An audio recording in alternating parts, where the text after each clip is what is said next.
안녕하세요. 오늘도 사연살롱을 찾아주셔서 감사합니다. 서울에 사는 30대 여성이에요. 저는 얼마 전 7년 사귄 남친과 파혼을 했어요. 정확히 말하자면 제가 파혼을 당한 거죠.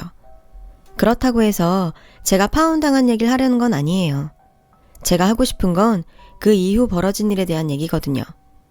전 정말이지 32년을 살면서 이런 황당한 경우는 처음이에요. 그래서 이렇게 얘기를 해보려고 합니다. 아마 제 얘기를 들어보시면 제가 왜 이럴 수밖에 없었는지 이해가 되실 거예요. 남친과 저는 7년 연애 끝에 결혼을 하게 됐어요. 교제 기간이 긴 연인들 대부분이 그렇듯 이런 경우 여자 쪽에서 먼저 결혼 얘기를 꺼내기 마련이죠. 저희 커플도 그랬어요. 사귄 지 2년이 넘어갈 무렵부터 저희 부모님께선 결혼을 하든 헤어지든 양당 간 결정을 내리라고 닥달을 하셨었죠.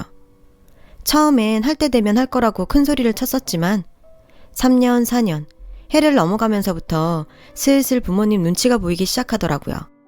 그러다가 5년 차에 접어들면서부터는 저도 남친도 헤어질 생각은 눈꼽만큼도 없으니 조금만 기다려달라고 무릎 꿇고 부탁드릴 지경에 이르렀죠. 홍기가 찼음에도 불구하고 결혼도 않고 이렇게 오래 연애를 하게 된 데는 이유가 있어요. 바로 남친의 취업 때문이었죠. 남친은 대학을 졸업하고 한동안 취직이 안 돼서 울며 겨자 먹기로 공무원 시험을 준비했었거든요. 근데 그게 어디 쉽나요? 뜻하는 바가 있어 죽을 각오로 뛰어든 사람도 번번이 떨어지는 시험인데. 결국 남친은 공시에 4년이나 매달려봤지만 결과는 늘 불합격이었어요. 그동안 학원비며 고시원비, 식비에 교통비까지 남친이 숨쉬는 것 빼고 들어간 모든 것들을 서포터해온 저로서는 억장이 무너지는 일이었죠. 친구들은 하나 둘 괜찮은 남자들 만나 결혼을 하는데 전 7년을 이 남자 옆에서 세월만 까먹고 있었으니 왜 안 그렇겠어요. 세월뿐인가요? 그간 남친 뒷바라지 하느라 직장 생활을 그렇게 했음에도 돈 한 푼 못 모으고 결혼도 부모님한테 손 벌려 해야 할 판이었죠. 다행히 아빠가 사업체를 운영하고 계셔서 도움받는 건 문제가 아니었지만 그래도 30이 넘는 성인이 결혼 자금까지 부모님 주머니에서 털어가야 한다는 건 좀 창피했어요. 그간 내가 번 돈 내가 실컷 써보기라도 했으면 억울하지도 않지. 이건 뭐 모르긴 해도 그간 남친한테 들어간 돈으로 백을 사 모았더라면 지금쯤 제 옷장은 명품백으로 가득했을 거예요. 주변에 이 사실이 알려지면 남친이 곤란할까봐 비밀로 해왔던 탓에 말 그대로 전 벙어리 냉가슴 앓는 처지로 혼자 버텨야 했어요. 근데 남친은 그런 제 마음을 알기나 하는 건지 너무도 천하태평인 거예요. 그러던 어느 날이었어요. 오랜만에 대학 동기들과 만났는데 동기 중 하나가 그 자리에 남친을 데리고 나왔더라고요. 남친 직업은 변호사로 동기와는 3년 사귄 끝에 곧 결혼을 한다고 하더군요. 거기까진 좋았어요. 그냥 좀 부럽고 말아버릴 일이었으니까요. 그런데 사실 이 사람 아니었으면 저 변호사는 꿈도 못 꿨을 거예요. 고시 준비하는 동안 학원비며 고시원비 다 이 사람이 도와줬거든요. 이젠 평생 제가 갚으면서 살려고요. 순간 온몸의 기운이 쭉 빠졌어요. 누군 3년 고생하고 변호사 안 해되는데 누군 7년이나 고생하고도 이러고 있다니 상대적 박탈감이 쓰나미처럼 몰려왔어요. 근데 그 순간 빡침에 정점을 찍는 일이 벌어졌죠. 남친한테 문자가 온 거예요. 혜미야, 밥값이 부족해서 그러는데 10,000원만, 응? 평소에도 종종 받는 일반적인 문자였지만 그날은 정말 참을 수가 없더라고요. 그래서 밖으로 나와 바로 전화를 했죠. 자긴 정말 구제불능이구나. 그 나이에 밥값 10,000원이 없어서 여자친구한테 돈 보내달라 문자를 하고 싶니? 창피하지도 않아? 실력이 안 되면 기술이라도 배워서 돈 벌 생각을 해야지. 30이 넘도록 언제까지 공시 준비만 할 거야. 솔직히 시험에 붙을 자신이 있긴 하니? 취업도 못하고 할 줄 아는 것도 없고 그래서 공시 핑계로 내 등골 빼먹으면서 살 생각인 거야? 도대체 언제까지 이러고 살 작정인데 말해봐. 언제까지 그럴 거냐고. 혜미야, 무슨 일 있었어? 아버님이 또 뭐라 그러셔? 에이, 한두 번 겪는 일도 아닌데 자기가 좀 참아, 응? 그리고 나 이미 주문해서 밥에 숟가락까지 된 거라 취소도 못해. 그니까 자기야, 10,000원만 보내주면 안 될까? 내가 취직하면 그동안 빌린 돈 한 방에 다 갚아줄게. 그니까 10,000원만, 응? 기가 막혀서 정말. 어쩜 자기란 사람은 이런 순간까지 정신을 못 차리니? 암튼 난 더 이상 밑빠진 독에 물 못 붓겠으니까 앞으로는 자기 힘으로 밥을 벌어먹든 빌어먹든 맘대로 하고 살아. 창피한 줄 알아, 이 정말. 그제야 남친은 상황이 심각한 걸 느꼈는지 울고 짜며 한 번만 기회를 달라고 빌더군요. 그 뻔한 실수에 넘어가면 안 되는 걸 알면서도 전 또 바보같이 넘어가고 말았죠. 좋아, 한 달이야. 그 안에 일자리 못 구하면 난 더 이상 자기랑 안 만나. 끝이라고, 알았어? 헤어지자는 말에 정신이 들었는지 남친은 부랴부랴 구직 사이트를 뒤져서 여기저기 면접을 보러 다니더군요. 그동안 남친한테서 볼 수 없었던 모습에 한편으론 그만큼 날 놓치기 싫었나 싶기도 했지만 다른 한편으론 이렇게 할 수 있는 거 왜 지금껏 안 했나 하는 괘씸함도 들었던 게 사실이에요. 얼마 뒤 남친한테 취직을 했다며 전화가 왔더라고요. 학원 강사 자리였어요. 입시학원은 아니고 중고생 내신을 관리하는 동네 보습학원이었죠. 비록 사대보험도 안 되고 퇴직금도 없는 자리였지만 그래도 밥벌이는 하고 살게 된 거죠. 그래도 이게 어디냐 싶어 양가 부모님을 찾아뵙고 결혼 승낙을 받았어요. 저희 부모님은 남친을 탐탁치 않게 생각하셨지만 그래도 7년이나 만났는데 어쩌겠냐시며 마지못해 승낙을 해주셨어요. 반면 남친 부모님들은 빨리 상견례부터 하자시며 엄청 반기셨죠. 그렇게 번갯불에 콩 볶듯이 일사천리로 일은 진행이 됐고 얼마 안 돼 상견례까지 마쳤죠. 예비 시부모님들께선 솔직히 집을 마련해줄 형편이 안 된다며 몇 년간은 데리고 살 생각이라고 하셨어요. 그러니까 혼수는 저희들 방 꾸밀 정도만 해서 보내달라고요. 이미 저를 통해 이런 사정을 들으셨던 저희 부모님은 저희가 살 집을 마련해주마 하셨어요. 그래서 상견례장에서 아빠가 직접 그 얘기를 하시려고 했는데 하필 그때 회사에서 전화가 왔지 뭐예요. 전화를 받으신 아빠는 급한 일이 생겨서 회사에 들어가 봐야 하신다며 양해를 구하곤 먼저 자리에서 일어나셨어요. 그 바람에 집 얘긴 꺼내지도 못했고요. 나중에 남친이 그러는데 솔직히 그날 저희 쪽에서 집을 해주시지 않을까 내심 기대를 했었다나 봐요. 남친도 그렇고 남친 부모님들도 그렇고. 근데 상견례가 끝나고 며칠이 지나도록 아무 말이 없어서 조금 서운했다나요. 기가 막혀서 정말. 그러던 어느 날이었어요. 그날은 몸이 좀 안 좋아서 남친과의 약속도 깨고 퇴근 후 바로 집으로 향했는데 글쎄 현관문을 열고 들어가 보니 집안에 온통 빨간 딱지가 붙어있지 뭐예요. 평소 그렇게 당당하시던 아빠는 축 처진 어깨로 앉아 담배를 태우고 계셨고 엄마는 머리에 띠를 두른 채 안방 침대에 누워있었죠. 엄마, 이게 어떻게 된 거야? 도대체 왜 우리 집에 이런 딱지가 붙어있는 건데? 혜미야, 어쩌니? 네 아빠 회사 곧 넘어간단다. 아이고, 늦음하게 이게 웬일이라니. 엄마는 참았던 눈물을 흘리셨어요.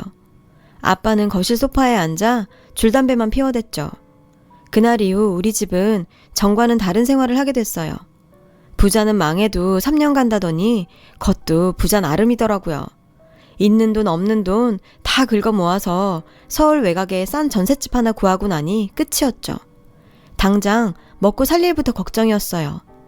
그래도 다행인 건 엄마랑 아빠가 긍정적인 분들이라는 거예요. 집이 망해서 산동네로 이사를 왔는데도 글쎄 비바람 막아주고 등 붙일 전셋집 하나 남아서 얼마나 다행이냐며 이삿날 짜장면을 그렇게 맛있게 드시더라고요. 어차피 잃은 재산에 연연하기보단 앞으로 먹고 살 일이나 구해야겠다면서 아빵 곧장 인력센터에 가서 등록을 하셨어요. 그리고 며칠 뒤 땡땡동에 있는 아파트에 경비로 나가게 되셨죠. 이렇게 우리 가족이 인생의 부침을 겪고 있던 어느 날 낯선 번호로 문자가 하나 날아왔더라고요. 혜미양, 인연은 여기까지인 걸로 합시다. 아무리 생각해도 파혼이 답인 것 같네요. 부디 좋은 인연 만나 행복하기를 빕니다. 밑도 끝도 없이 파혼이라니? 도대체 누가 보낸 건가 싶어서 주소록을 뒤져봤지만 없더라고요. 파혼 얘기가 적힌 걸로 봐선 남친과 연관된 사람이 아닐까 싶어 남친한테 전화를 했어요. 근데 안 받더라고요. 그래서 문자를 남겼죠. 혹시 이거 자기가 보낸 거냐고요. 그랬더니 미안, 아버님 사업 그렇게 돼서 한창 힘들 텐데 이런 결정 내려서 미안해. 아, 그리고 그 번호는 우리 아빠 번호야. 아빠가 아무래도 서로 껄끄러울 테니까 이렇게 끝맺는 게 좋겠다고 하셔서 내 전화번호 알려드렸어. 그럼 용기 잃지 말고 잘 지내. 안녕. 아니, 이게 무슨 개풀 뜯어먹는 소린지. 정말 황당해서 말이 안 나오더라고요. 7년이나 뒷바라지 해줬더니 아빠 회사 망하자 바로 손절이라니. 아니, 그것도 파혼 얘기를 문자로 하다니 말이 돼요? 해고 문자 받았다는 얘긴 들어봤지만 살다 파혼 문자를 받게 될 줄이야. 전 당장 남친한테 전화를 걸었어요. 근데 이 인간이 안 받더라고요. 그래서 회사에 반차를 내고 남친네 학원으로 달려갔죠. 아직 수업 전이라 교무실에서 동료 강사들과 티타임을 갖고 있더군요. 남친은 갑작스런 제 등장에 화들짝 놀라선 저를 끌고 밖으로 나갔어요. 여긴 왜 왔어? 내 문자 못 받았어? 받았지. 그러니까 왔잖아. 그런 문자 받고 안 올 여자가 어딨니? 진짜 어이가 없어서 말이 안 나온다. 어떻게 파혼 얘기를 문자로 하니? 넌 원래 그런 놈이니까 그런다 쳐. 근데 너희 아버지는 어른이 어떻게 일 처리를 그렇게 하시니? 결혼이 애들 장난이야? 문자 한 통 틱 날리면 끝날 일이야. 그래, 그건 일단 접어두고 이유나 좀 듣자. 도대체 내가 왜 파혼을 당해야 되는지 그 이유나 좀 알자고. 그러자 남친이 피식 웃으며 말했어요. 몰라서 묻는 거야?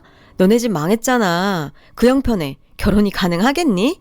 솔직히 그런 건 우리가 말하기 전에 니네 부모가 먼저 결단을 내렸어야 하는 거 아니야? 아니, 막말로 딸내미 혼수도 못 해줄 형편에 결혼을 진행한다는 게 말이 되니? 양심이 있어야지. 뭐? 양심? 너 지금 제정신이야? 다른 사람은 몰라도 네가 어떻게 내 앞에서 양심이란 말을 해? 지난 7년간 내 돈 받아먹고 살던 게 우리 집 망하자마자 손절하면서 양심? 네가 양심이 있는 놈이라면 나한테 이러면 안 되지. 그동안 난 지질이 궁상인 널 7년이나 봐줬어. 그뿐이야? 가망도 없는 네 꿈에 7년간 내 월급의 3분의 1을 쏟아부었어. 근데 네가 어떻게 나한테 이럴 수가 있어? 네가 사람이면 이러면 안 되지. 전 주먹을 부들부들 떨며 소리쳤어요. 근데 남친은 그런 절 비웃으며 지갑을 꺼내더군요. 그리고 5만 원짜리 한 장을 내밀며 힘들 텐데 택시 타고 가라. 난 수업이 있어서 들어가 볼게. 남친은 절 바닥에 남겨둔 채 학원 건물로 들어가 버렸어요. 순간 온 몸에 힘이 빠지는 것 같았어요.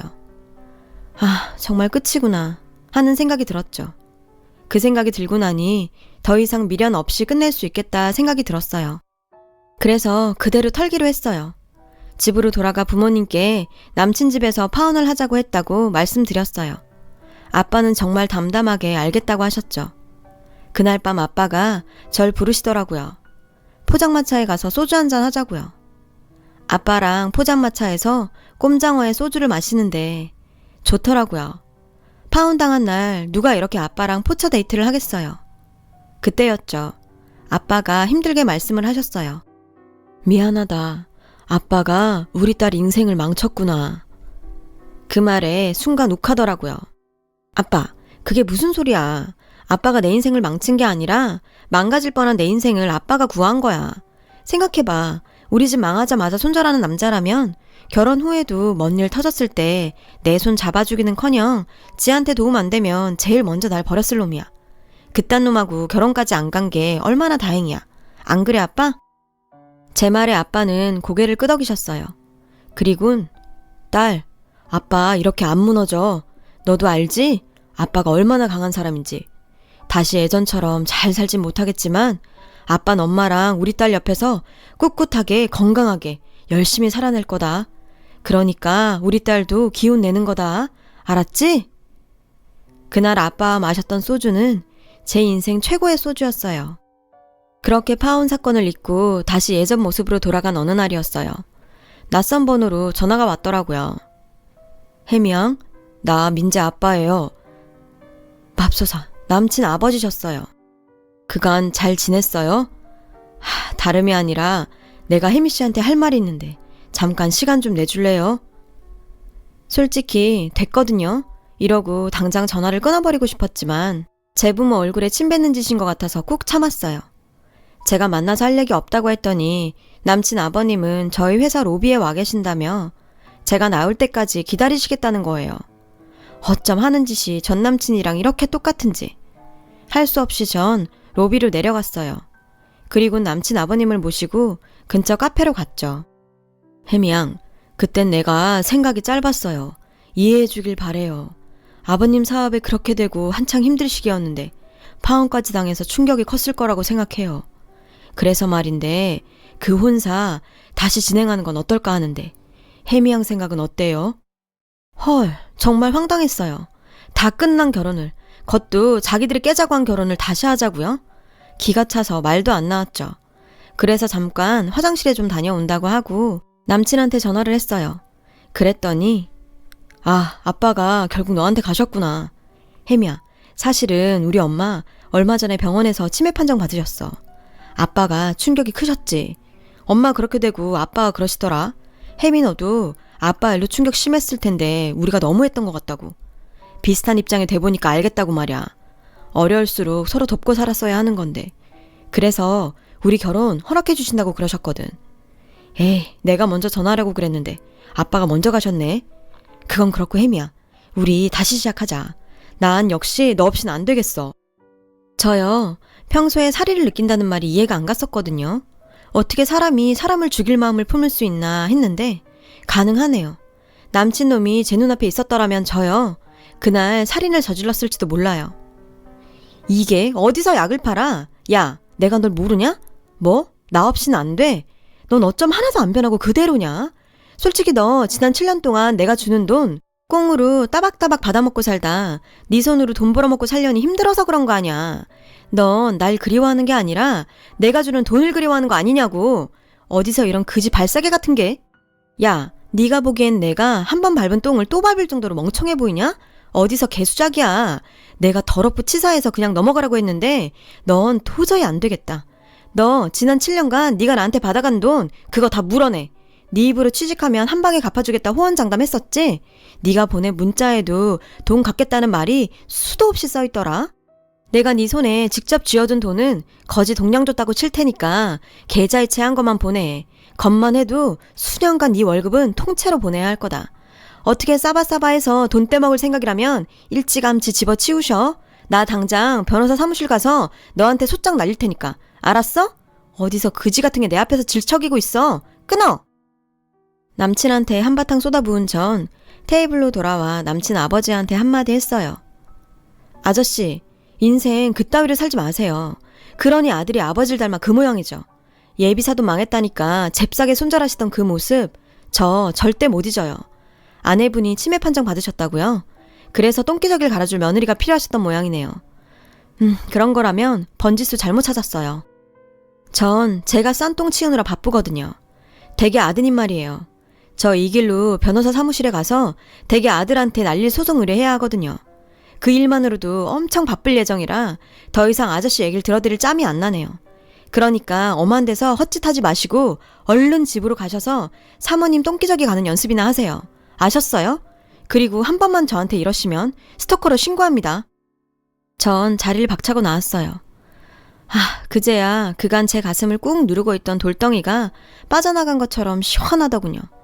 솔직히 그동안 남친놈한테 멍청하게 당하고 찍소리도 못하고 헤어진 게 천추의 한이 됐었는데 이렇게 한 방 먹일 기회를 얻을 수 있어서 다행이었어요. 소송이요? 제가 소송한다는 말 듣고는 남친이 돈을 보냈더라고요. 다는 아니고 100만 원이요. 매달 100만 원씩 꼬박꼬박 보내겠다더군요.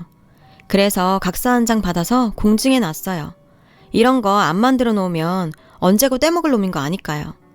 저요, 앞으로 다시는 예전처럼 호구로 살지 않을 거예요. 그러기엔 엄마 아빠의 가르침대로 제 인생은 너무 소중하니까요. 제 사연을 들어주셔서 감사드려요. 행복한 하루 되세요. 여러분, 사연 댓글에 응원과 현명한 조언 부탁드려요. 좋아요와 구독은 저에게 큰 힘이 됩니다. 오늘도 좋은 일 가득하세요.